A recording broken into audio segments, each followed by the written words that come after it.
ললিত ঝা নীল আইচের তৈরি করা সাম্যবাদী সুভাষ সভার সঙ্গে এবার যোগ মিলল পশ্চিম মেদিনীপুরের। সংগঠন বাড়ানোর চেষ্টা চালাচ্ছিল ললিত ঝাড়া, চাঞ্চল্যকর তথ্য উঠে এলো।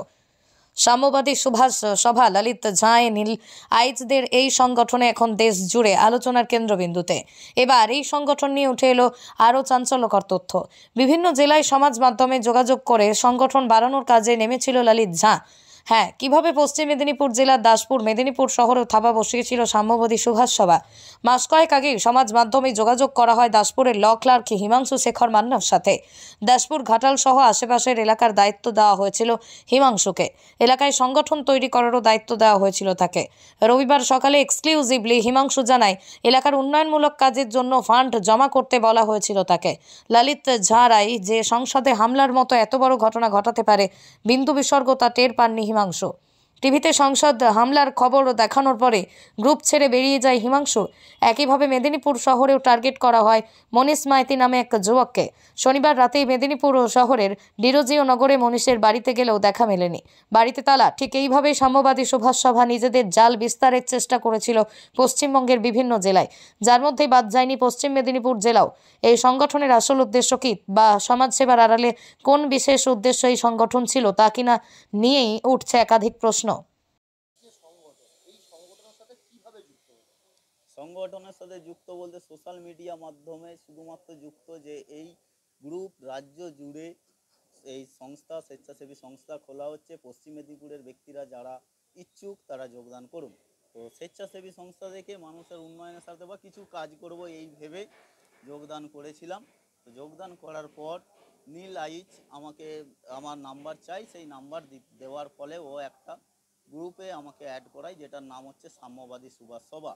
ওখান থেকে পশ্চিম মেদিনীপুর গ্রুপ, সেখানে একটা গ্রুপ করে, সেখানে ও থাকে এবং আমাকেও অ্যাডমিন করে, ও আরও অন্যান্য অ্যাডমিন হয়। সবার সাথে সবার আমার কারো সাক্ষাৎ বা পরিচিতি কিছু নাই, শুধুমাত্র যেটা হয়েছিল সেটা সোশ্যাল মিডিয়ায় এই হোয়াটসঅ্যাপ মাধ্যমেই পরিচিতি।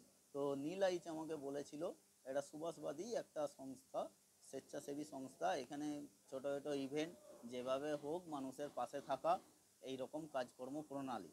তো আমি বলেছিলাম যে 23শে জানুয়ারির সামনে 23শে জানুয়ারি কিছু একটা ইভেন্ট করতে। তো ওরা বললো যে না, 23শে জানুয়ারি নয়, নভেম্বরেই একটা ইভেন্ট।